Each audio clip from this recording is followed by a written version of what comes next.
বানানো যায়, just problem হলো মাটির হাঁড়ির মতো এটা হচ্ছে লেগে থাকে না, এটা হচ্ছে সাইড দিয়ে ছেড়ে দেয়, এইটাই জাস্ট প্রবলেম। কিন্তু তার মানে যে দই হবে না তা না। তো এখানে দেখতেই পাচ্ছেন কতটা সুন্দরভাবে দই হয়েছে, আর হচ্ছে উপরে কিন্তু কেনা দইয়ের মতনও সর পড়েছে, আপনারা সেটা দেখতেই পাচ্ছেন।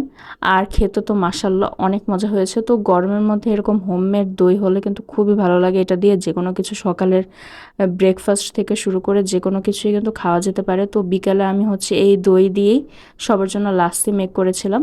তো যতটুকু দই অবশিষ্ট ছিল সবটুকু দিয়ে নিচ্ছি। দেন হচ্ছে এটার সাথে সামান্য খানিকটা চিনি অ্যাড করব, কারণ যেহেতু এক্সট্রা করে দুধ অ্যাড করব এখানে, সেজন্য। তো তারপর দুধ দিয়ে ভালো করে একটা স্মুথ পেস্ট করে হচ্ছে আমি দইটা বানিয়ে নেব। গরমের মধ্যে কিন্তু এই লাচ্ছিটা খেতে কিন্তু খুবই ভালো লাগে।